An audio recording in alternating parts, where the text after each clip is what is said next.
हर प्राणी इससे अभय दान पा जाता। ये है भक्तामर गाथा।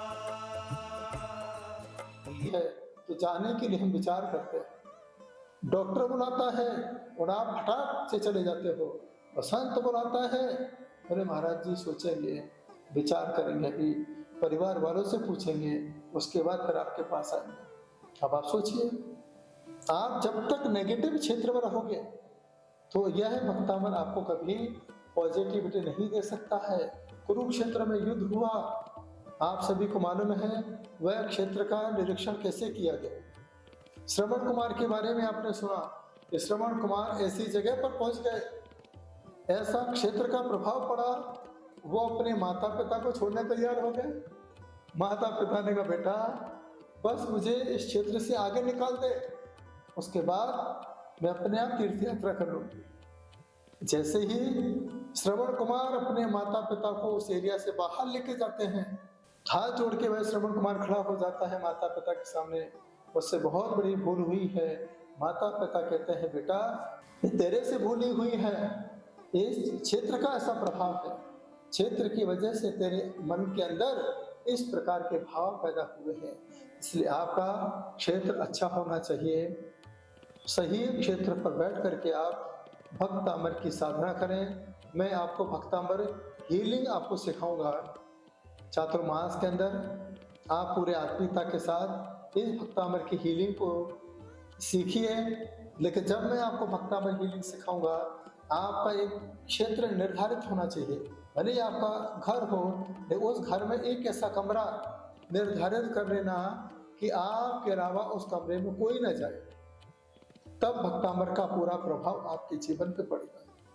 क्योंकि मैंने जब भक्तामर की साधना धार के अंदर की कागदीपुरा में 2 महीने तक मैं एक ही कमरे में रहा, पास में ही चौका लगवा के मैंने भक्तामर की साधना की। उस भक्तामर को मैंने स्वयं महसूस किया। आज महसूस किए हुए भक्तामर को मैं आपको बांटने का प्रयास कर रहा हूं। क्षेत्र का प्रभाव। तीसरा, काल का प्रभाव। सही काल में भक्तामर की साधना का शुभारंभ करें। भक्तामर की साधना सोमवार से चालू करें, बुधवार से चालू करें, गुरुवार से चालू करें, शुक्रवार से चालू करें, रविवार से चालू ना करें, शनिवार से भी ना करें, शुभ समय पर करें। ये काल का जीवन पर बड़ा प्रभाव पड़ता है, क्योंकि हम लोग रात्रि काल में भोजन नहीं करते हैं, रात्रि काल में हम लोग आत्म ध्यान करते हैं। देखिए काल का प्रभाव। जैन संत काल में ही भोजन करते हैं, जो आहार काल होता है, सामायिक काल में सामायिक करते हैं, स्वाध्याय काल में स्वाध्याय करते हैं, तत्व चर्चा काल में तत्व चर्चा किया करते हैं। यह भक्तामर की आराधना भी आप सही काल में कीजिए, लेकिन वह काल एक समय निर्धारित होना चाहिए, तो जाके भक्तामर का प्रभाव आपके लिए बहुत ज़्यादा प्रभावशाली होगा। इसके बाद होता है भाव। भाव अच्छे बना के साधना करो। एक महिला ने मुझसे प्रश्न किया, गुरुजी मैं 40 साल से भक्तामर की साधना कर रही हूँ, भक्तामर का जीवन पर कोई प्रभाव नहीं पड़ रहा है, परिवार में परेशानियां खत्म नहीं हो रही हैं, तो क्या भक्तामर मेरे लिए अच्छा नहीं है, मैं पढ़ूं या नहीं पढ़ूं? मैंने कहा देखिए भक्तामर सबको समान प्रभाव दिखाता है, आपको प्रभाव क्यों नहीं पड़ रहा है? एक बार विचार तो करो। एक शिक्षक 40 बच्चे को एक साथ पढ़ाता है, कोई बच्चा बहुत अच्छे नंबर लेके आता है, किसी को बहुत खराब नंबर आते हैं, तो गलती किसकी है? पढ़ने वाले की गलती है या पढ़ाने वाले की गलती है? आप कहोगे पढ़ने वाले की गलती है। वह पढ़ने वाला बच्चा भी यदि पढ़ने आ रहा है तो फेल होने के लिए तो नहीं आ रहा है, उसके मन में भी इच्छा है कि मैं भी पास हूँ, मैं भी इस कॉलेज को टॉप कर सकूँ, उसकी भावना है, मेहनत से पढ़ता भी है, लेकिन उसको वो नंबर नहीं मिलते। शिक्षक पूरे मन से पढ़ाता है, उसी प्रकार से हम पूरे मन से भक्तामर पढ़ते हैं, लेकिन उस भक्तामर के साथ आपका अटैचमेंट और आपका पुण्य होना चाहिए, तब जाकर के यह भक्तामर आपके जीवन को प्रभावशाली बना सकता है। पहले भाव अच्छे बनाइए, यही भाव बनाइए कि ये भक्तामर मुझे नियम से सफलता दिला के ही रहेगा, क्योंकि जो सफलता भक्तांबर ने मानतुंग आचार्य को दी है, यह भक्तांबर मुझे भी सफल बना सकता है। मैं पूरी आस्था के साथ भक्तांबर का पाठ करूंगा। जब ऐसे भाव आपके अंदर होंगे तो नियम से इसी भाव का आपके जीवन पर प्रभाव पड़ सकता है। आप कहोगे वाह क्या चमत्कार हो गया। इसलिए अपने जीवन में धर्म पर संदेह ना करें। ऐसा नहीं सोचा कि इससे कुछ नहीं होता है, हर चीज से होता है। प्रभाव धर्म की हर वस्तु का होता है, बस पूरी गहरी आस्था के साथ आप उसे चुनेंगे तो भक्तांबर भी आपको चुनेगा। इसके बाद याद रखना, भक्तांबर यदि आपको याद है फिर भी आप देख करके ही पढ़ें। देख के पढ़ने से क्या होगा? देख के पढ़ने से जो आप देख रहे हैं वो आपके आंखों के स्कैनर से स्कैन होता जाएगा। देखिए, आप पढ़ के देखिए, आपका मन एकाग्रचित्त होगा। यदि आपको याद है, आप पाठ कर रहे हैं, तो आप कल्पांत काल में कितने बार ऊपर नीचे हो जाओगे, आपका मन थक जाएगा। कल्पांत काल पवनुत नक्र चक्रम कितने बार बोलोगे? कल्पांत काल वर्ता चलिता चले न, कल्पांत काल पवनुत वन्य कल्पम। और इसी कल्पांत काल के चक्कर में आपका भक्तावली पूरा नहीं हो पाता है, ऊपर नीचे हो जाता है। इसलिए मेरा आपसे कहना है, भक्तांबर देख के पढ़ें। आंखें आपका स्कैनर है, स्कैन का काम करती हैं। वे है भक्तांबर जो हम देख रहे हैं, ये हमारी आंखें इसको स्कैन करती जा रही हैं। आप देख करके भक्तांबर को कभी अशुद्ध नहीं पढ़ सकते हो। आप पूरा भाव लेकर के भक्तांबर का पाठ करोगे, यह भक्तांबर आपके जीवन को प्रभावशाली बना सकता है।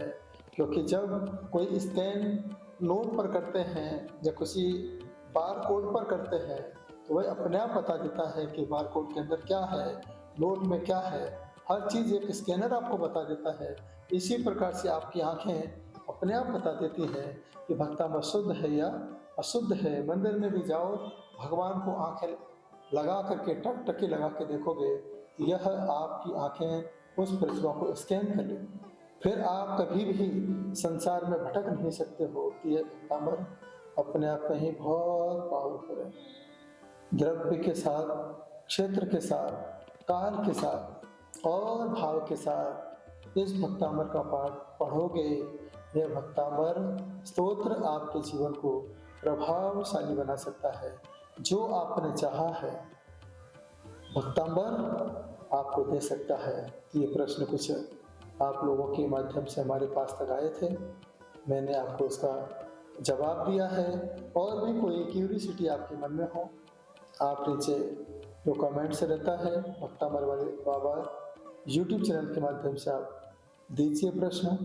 पूरी आत्मीयता और आस्था के साथ भक्तांबर का पूरी समर्पण सटीक समाधान आप यहाँ से प्राप्त कीजिए। वर्तमान की स्थिति बहुत बदल चुकी है। पहले के समय बच्चे माँ के लिए रोते थे, माँ को याद करते थे, माँ के साथ रहते थे, माँ के साथ खेलते थे, माँ की गोद में बैठ करके लोरी सुना करते थे। माँ जैसा भोजन बनाती थी, बच्चे वैसा भोजन करते थे। आज की स्थिति को देखिए, आज जो भी बच्चे पैदा हो रहे हैं, माँ से पैदा होते हैं लेकिन माँ से दूरियां बना लेते हैं। माँ का भोजन पसंद नहीं करते हैं, माँ की लोरी सुनना पसंद नहीं करते हैं, क्योंकि आज के बच्चों को माँ नहीं मोबाइल चाहिए। मोबाइल के बिना आज बच्चे नहीं जी पा रहे हैं। भोजन भी कराना है तो मोबाइल सामने रखना पड़ता है। कुछ खेल के साथ जोड़ना है तो वह मोबाइल के साथ खेलते हैं, मोबाइल से बातें करते हैं। आज के बच्चों का साथी मोबाइल हो चुका है। ऐसा क्यों हो रहा है? इसका सबसे बड़ा कारण माँ है। जब बच्चा आपके गर्भ में होता है, समय व्यतीत नहीं होता है। समय को व्यतीत करने के लिए हर गर्भवती माता मोबाइल चला के टाइम पास करती है। उस मोबाइल का असर उस बच्चे पर ऐसा पड़ता है, संसार में आते ही वह रोता है तो मोबाइल मोबाइल मोबाइल के लिए रोता है। इतना बड़ा प्रभाव बच्चों पर पड़ता है। दूसरा कारण, बच्चों का नामकरण धर्म के अनुसार नहीं, मोबाइल के अनुसार।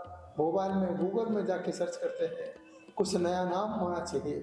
आप मोबाइल को देख करके नया नाम सर्च करते हो।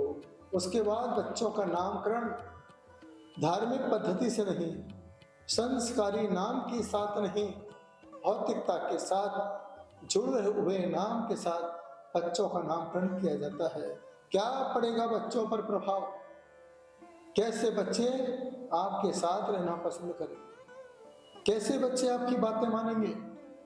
कैसे आज के बच्चे मोबाइल से दूर हो पाएंगे? कोई बच्चा आज मोबाइल से दूर नहीं हो सकता है, लेकिन कुछ ऐसी राशि होती है, इस राशि वाले बच्चों पर मोबाइल का सबसे ज्यादा असर पड़ा करता है। जैसे देखा जाए, वृषभ राशि स्वामी शुक्र होता है। यदि बच्चों का नाम वृषभ राशि पर रखा जाता है तो वह बच्चे मोबाइल प्रेमी होते हैं।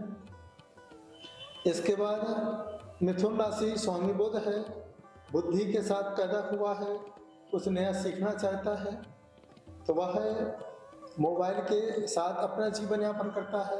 कन्या राशि वाला यहाँ पर भी स्वामी बुध है, वह भी मोबाइल के साथ अपना जीवन यापन करता है।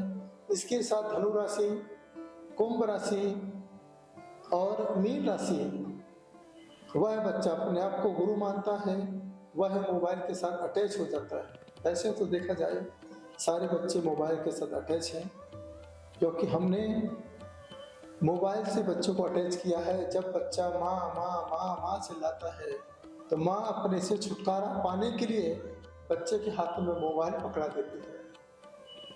फिर बच्चे को मोबाइल की ऐसी लत लगती है तो वह बच्चा फिर माँ से छुटकारा पाने की कोशिश करता है। टेट फॉर टेट, जैसा हमने बच्चे को रखा है, कल बच्चा आपको वैसा ही रखेगा। राशि का जीवन पर बहुत बड़ा प्रभाव पड़ता है। मैं तो आपसे कहना चाहता हूँ, बच्चों को यदि मोबाइल से दूर रखना चाहते हो, बच्चों का नामकरण आधुनिक नहीं, बच्चों का नामकरण संस्कारी शब्दों के साथ होना चाहिए। परमपिता परमात्मा के नाम के साथ बच्चों को नामकरण होता रहे तो बच्चे कभी गलत रास्ते पर नहीं जा सकते हैं। आज का समय कलयुग है। पहले के समय बच्चे पिता की सुनते थे, आज के समय माता पिता को बच्चों का सुनना पड़ रहा है। इनके बिना नहीं रह पाते हैं। एक ही बच्चा पैदा होता है या दो बच्चे घर में होते हैं, बहुत लाडले होते हैं, लाड़के होते हैं। घर में दादा दादी नाना नानी को बड़े प्रिय हुआ करते हैं, जो बच्चों को चाहिए वो ला करके देते हैं। इस कारण से बच्चे आज हमारे हाथों से दूर होते जा रहे हैं। तो कुछ ऐसे राशि का जीवन पर बहुत बड़ा प्रभाव पड़ा करता है। तो मेरा आप लोगों से यही कहना है, बच्चों में अच्छे संस्कार दें, बच्चों को धार्मिक वातावरण के बीच में जाकर रखें, नमोकार सुनाएं। यदि बच्चा नहीं बोलता है तो आप बोल के सुनाएं, भक्तामृत सुनाइए। बच्चे को नहीं आता है, आपको आता है, आप सुनाइए। यदि हम बच्चों को नमोकार सुनाते हैं, यदि हम बच्चों को भक्तामृत सुनाते हैं, एक दिन ऐसा आता है जब हमारी तबीयत खराब होती है या हमें कुछ याद नहीं रहता है, उस समय यही बच्चे आपको कल नमोकार सुनाएंगे, आपको भक्तामृत सुनाएंगे और आपके जीवन का सुधार और आपके जीवन का उद्धार हो सकता है, क्योंकि बच्चे आपका भविष्य है। आपका फ्यूचर है, क्योंकि हमने बच्चे को जन्म दिया है अपने बचे हुए जीवन को सुधारने के लिए। बच्चा आपके घर में क्यों आया? सिर्फ आपके जीवन को बचाने के लिए, कि मेरे माता पिता धार्मिक वातावरण में बने रहे, मेरे माता पिता ने जैसा जीवन जिया है बस वैसा ही मैं अपने माता पिता का जीवन यापन कर सकूं। मेरे माता पिता के जीवन में हर चीज दूरियां हो जाए कोई बात नहीं, लेकिन मेरे माता पिता धर्म से दूर ना हो जाए। ऐसी भावना जब बच्चे के अंदर पैदा हो जाती है, यही बच्चे आपके लिए घर में श्रवण कुमार बन जाते हैं। तो आज का समय मोबाइल का नहीं, आज का समय माँ के साथ रहने का होना चाहिए। अगर हम अपने बच्चों को अपने साथ रखते हैं तो कल यही बच्चे अपने साथ आपको रखते हैं। हमें कैसा रहना है, किसके साथ रहना है, ये विचार आपको अपने साथ करना होगा, तब जाकर के आप अपना जीवन बहुत आत्मीयता के साथ जी सकते हो। यह समय मोबाइल का समय चल रहा है। जब तुम्हारा बच्चा कहता है माँ हमें शिखर जी जाना है, गिरनार जी जाना है, साधु संतों के पास जाना है, उस समय आप उंगली पकड़ के बच्चों को तीर्थ यात्रा पर लेके जाइए, संतों के पास लेके जाइए। कल यही बच्चा आपको तीर्थ यात्रा संतों के पास लेके जाएगा। यदि आपने मोबाइल में बच्चों को सम्य शिखर दिखाया, गिरनार दिखाया, संतों का आहार दान दिखाया, जब आपका बुढ़ापा आएगा आप कहोगे बेटा मुझे शिखर जी जाना है, बेटा कहेगा माँ 2 मिनट्स अभी मैं यहीं से शिखर जी के दर्शन कराता हूँ, गिरनार के दर्शन कराता हूँ, चंपापुरी के दर्शन कराता हूँ, अक्षय तृतीया है माँ, बस मैं यहीं से टीवी चालू करके आपको संतों के आहार दान दिखाता हूँ। उस समय आपको कैसा लगेगा? इसलिए मेरा आपसे ही कहना है कि आपके बच्चे बहुत अच्छे हैं, संस्कारी हैं। बस हमारे अंदर जो संस्कार है वो धार्मिक संस्कार का बीजारोपण उन बच्चों के अंदर आप करते चले जाइए।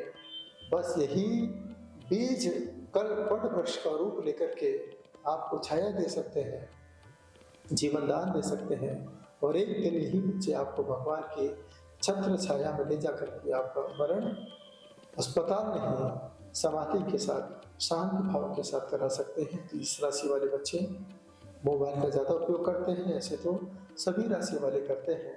बस अपने बच्चों को मोबाइल से बचाना है तो उसके लिए आपको बच्चों को समय देना होगा, बच्चों के साथ बच्चों जैसी बातें करना होगी, तो ही जाकर के बच्चे आपके साथ अपना जीवन यापन कर सकते हैं।